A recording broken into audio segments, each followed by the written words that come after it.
ह्या ठिकाणी निसर्ग मार्गदर्शकाचे काम करतो 20 वर्षापासून, मला 20 वर्ष झाले। आणि आताच नुकताच म्हणजे 29 जुलै 2023 ला जागतिक व्याघ्र दिवस होता, त्या दिवशी बेस्ट गाईड मला अवॉर्ड मिळाला आहे NNTRच्या माध्यमातून।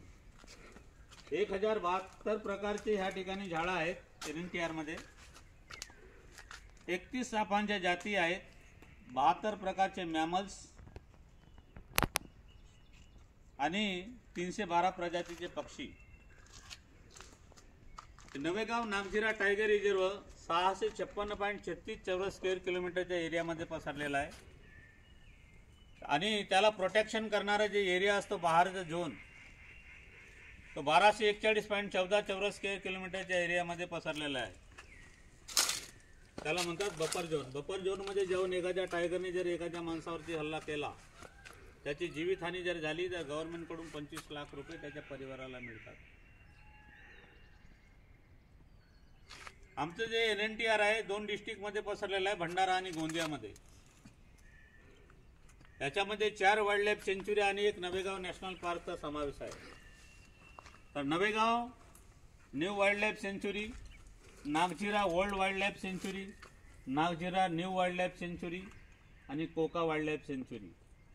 कोणताही टायगर रिझर्व घोषित करण्यासाठी 600 चौरस स्क्वेअर किलोमीटरच्या जोपर्यंत एरिया होत नव्हता तोपर्यंत याला टायगर रिझर्वचा दर्जा मिळू शकत नव्हता। मग करायचं कसं? नवेगाव राष्ट्रीय उद्यानाचा एरिया 133.88 चौरस स्क्वेअर किलोमीटरचा एरिया आहे, टायगर रिझर्व घोषित होऊ शकत नव्हतं। नागझिरा 152 चौरस स्क्वेअर किलोमीटरच्या एरियामध्ये पसरलेला आहे, त्याच्याने टायगर रिझर्व घोषित होऊ शकत नव्हतं। मग करायचं कसं? नवीन एरिया स्थापन करायचं। त्याच्यामुळे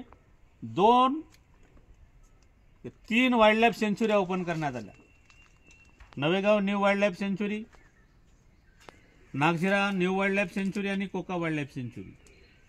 तेव्हा त्याचा एरिया 656.36 चौरस स्क्वेअर किलोमीटरचा एरिया झाला, म्हणून याला 12 डिसेंबर 2013 ला टायगर रिझर्वचा दर्जा मिळाला आहे।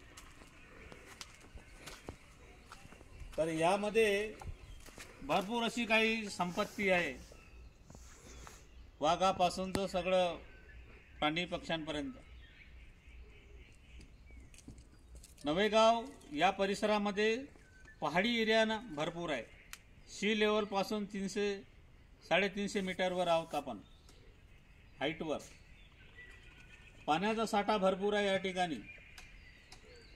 काही ठिकाणी काय होतं, टँकरनी पाणी वॉटर होलमध्ये द्यावं लागतं प्राण्यांना पाणी पिण्यासाठी, पण या ठिकाणी पाण्याचा साठा भरपूर आहे। पक्षी वेगवेगळ्या प्रकारचे पक्षी या ठिकाणी बघायला लोक येतात, विदेशातून सुद्धा लोक येतात या ठिकाणी। बऱ्याचशा लोकांना माहीत नाही आहे की नवेगाव राष्ट्रीय उद्यान कोणतं आहे, ते कॉम्प्लेक्स एरिया बघतात आणि तिथूनच निघून जातात। पण ज्या वेळेला गाईडची भरती करण्यात आली 2006 मध्ये, तेव्हापासून गाईडनी जंगलाकडे पर्यटकांना वळवण्याचं काम केलेलं आहे आणि तेव्हापासूनच मी या ठिकाणी निसर्ग मार्गदर्शकाचं काम करतोय। जंगलामध्ये आपण जसे आलो तर आपल्याला प्राण्यांच्या पाऊलखुणा मिळाल्या, PIP टाकलेले आहेत 1-1 किलोमीटरवरती। PIP म्हणजे पगमार इम्प्रेशन पॅड, त्याच्यावरती बघितलं ना पायांच्या खुणा।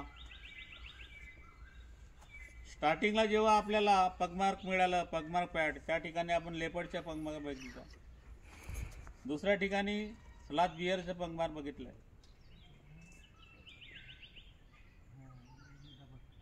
आणि जे आमच्या जंगलामध्ये 2 प्रकारचे बांबू आहे, एक आहे साधं बांबू आणि दुसरा आहे काटेरी बांबू।